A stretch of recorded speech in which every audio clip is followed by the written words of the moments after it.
André, qu'est-ce que l'extase en musique?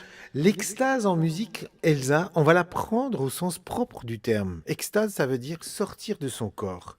On va pas sortir, nous, de notre corps, mais on va sortir de quoi? On va sortir de la gamme. Quand on commence à être à l'aise au niveau du solo, c'est-à-dire qu'on arrive à s'exprimer sur des accords en respectant la gamme de l'accord, on ne peut pas faire de fausses notes. On appelle ça jouer in. La chose la plus facile, je vous fais un accord de Do, et si je veux pas faire de fausses notes pendant mon solo, je joue la gamme de Do.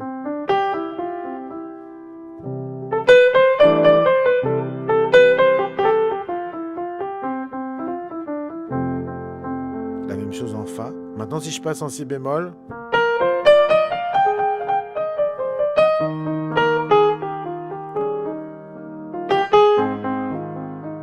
c'est pour ça que pour être à l'aise et pour être un bon improvisateur, il faut connaître toutes ces gammes dans toutes les tonalités, c'est-à-dire dans les 12 tonalités. La gamme de Do majeur en Do, celle de Do dièse majeur, celle de Ré, celle de Mi bémol, etc. Et comme ça, quand on voit des accords qui défilent, eh bien automatiquement, on va les relier aux bonnes gammes. Et encore une fois, ça s'appelle jouer in.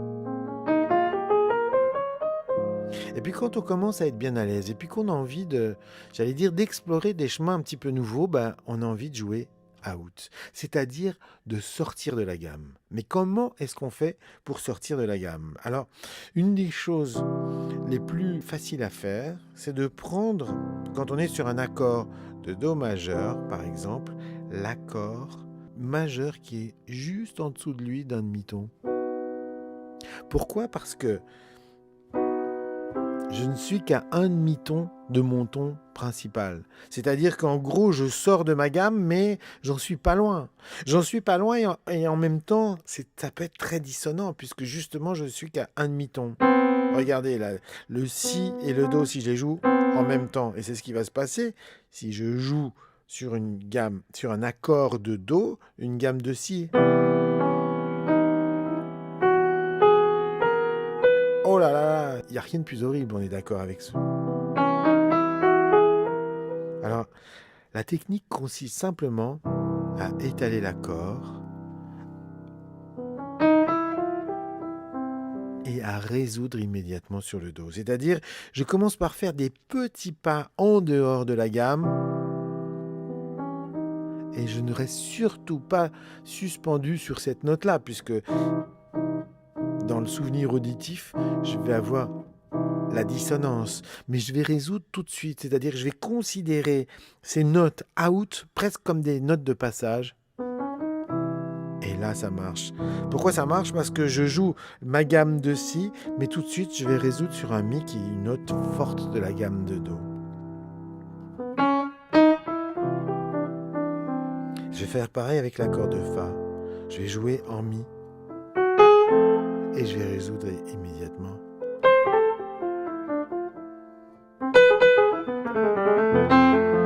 Et là, ça marche. Je vais jouer carrément, faire un accord de Mi sur un Fa, c'est-à-dire un demi-ton en dessous. Et regardez comme la résolution, ça fait du bien.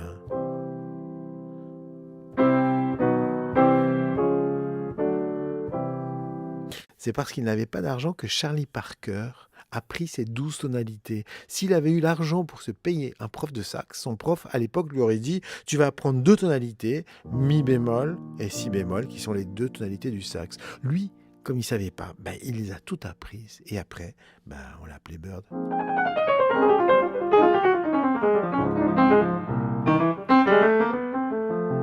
Voilà, comment jouer en dehors de la gamme. Vous partez un demi-ton en dessous et surtout, vous résolvez sur les temps forts. Et là, peut-être, vous connaîtrez l'extase. France Inter, les routes de la musique, André Manoukian.